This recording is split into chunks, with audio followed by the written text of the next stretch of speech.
ちょっとあんたたち、最近話題の新作、この前私が見てきてあげたからどうだったか教えてあげる。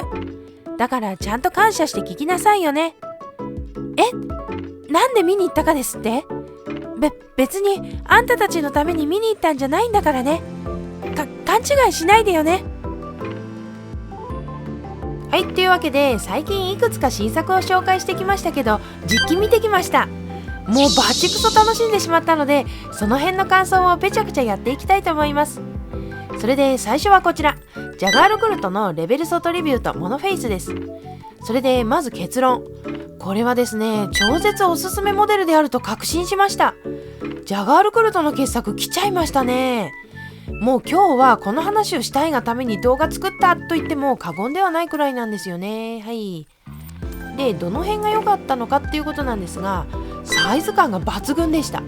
大きくなくて非常にいい、好ましいサイズでしたね。やっぱりドレスウォッチはこれくらい小さくないとダメだなと再認識しましたね。それでただの小さい時計ってだけだったら私はこんなに絶賛しないです、さすがに。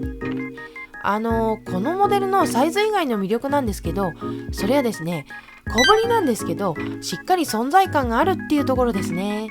トリビュートモデルの特徴にもなっていますが、インデックスと針がポリッシュされていてすごいキラキラするんですよね。それがすごく高級感と存在感を出しているんですが、小ぶりだから目立ちすぎなくてちょうどいいところに落ち着いていましたね。そこのバランスがすごく良かったですね。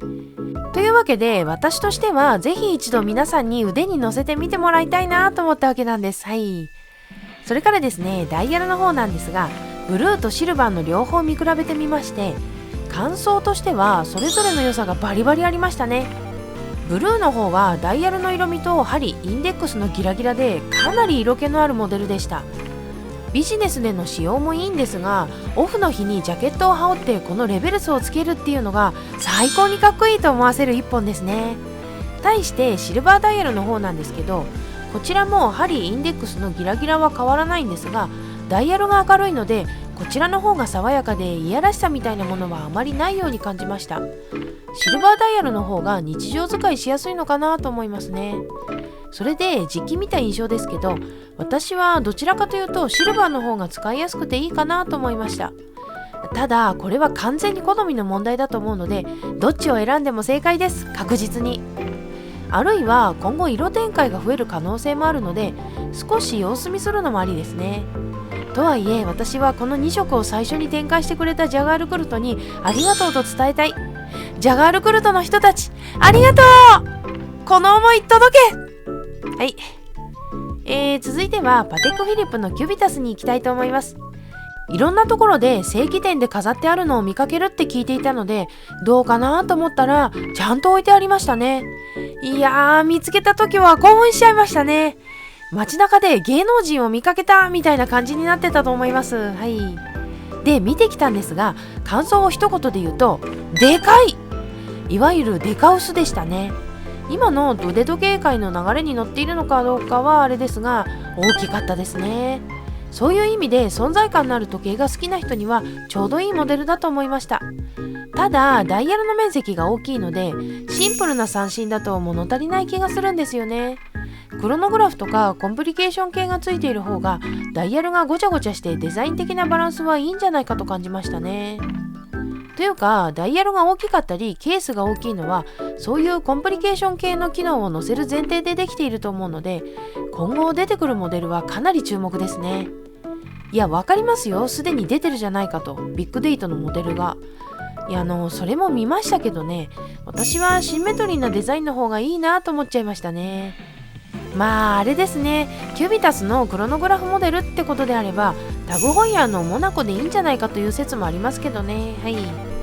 それでは次ですね。お次はカルティエからタンク類カルティエのミニモデルのお話をしたいと思います。先ほどのキュビタスとは正反対の方向性の時計ですよね。で、感想なんですけど、一言で言うと小さい。思ってた以上に小さかったですね。この時計を紹介した時にカルティエもそうですが、いろんなメディアがジェンダーレスで推しているっていうことを言いましたけど、男性に激推しできるモデルかっていうと今のところは正直微妙かなという感想です。っていうのも男性がここまで小さい時計をつけているのをまだ見慣れていないんですよね、多くの人が。そうなってくるとやっぱり違和感を感じる人が多いと思うんですよ。とはいえ差別化という意味でそこには間違いなく価値はあるので、イノベーターとかアーリーアダプターな人だったら行くだろうなと思いますね。なので今のところはおしゃれ上級者向けのモデルだと思いました。ちなみに私だったらベルトをドゥブルトゥールにして使いたいですね。少しボリュームが出てちょうどいいんじゃないかと。だとすると小さい意味が薄くなってしまうかもしれないという本末転倒をはらんでいますけどね。はい。それから最後ですが、こちらも同じカルティエからベニュワールのミニモデル、これにも触れたいと思うんですが、これですね、やっぱりバングルでしたね。時計かつバングルっていう使い方、一粒で二度美味しいですね。いやー、めちゃくちゃいいですね。しかも名前になっているバスタブ型のケースがまたいい。有機的な丸みのあるフォルムが最高ですね。これは女子にすごくおすすめしたいと思いました。はい。というわけで実機見てきたスペシャルをお送りしました。少しでも皆さんの参考になったら幸いです。それから新作以外にもいろいろ見てきたので、その辺のことはこの後のおまけでちょこっと話したいと思います。それでは今回はこの辺で。みんなあったかくして寝ろよ。いやー、新作以外の時計なんですけど、とりあえずいろいろ見てきた中で一番心惹かれたモデルの話をしたいんですが、それがですね、パテックフィリップの 5110P だったんですよね。 5110P っていうのは2000年に登場したワールドタイムなんです。で、このモデル P ってある通りプラチナケースなんですけど、現行のワールドタイムよりも小ぶりですごい好みでしたね。そして一番のポイントはダイヤル中央の業者の部分が淡いブルーになっていてバチクソ綺麗なんですよね。おそらくこれ以降に登場したワールドタイムの中で一番人気のあるモデルだと思いますが、よかったですね。思わずじっと見てしまいましたわ。はい。それでこの時計見てて改めて思ったんですけど、ダイヤルの印象ってめちゃくちゃ大切ですね。いや、当たり前のことだって言われそうですけど、そんなこと思ったんですよ。ブランドとか価格問わずですけど、のっぺりとした感じを受けるダイヤルはちょっと好みではないかも。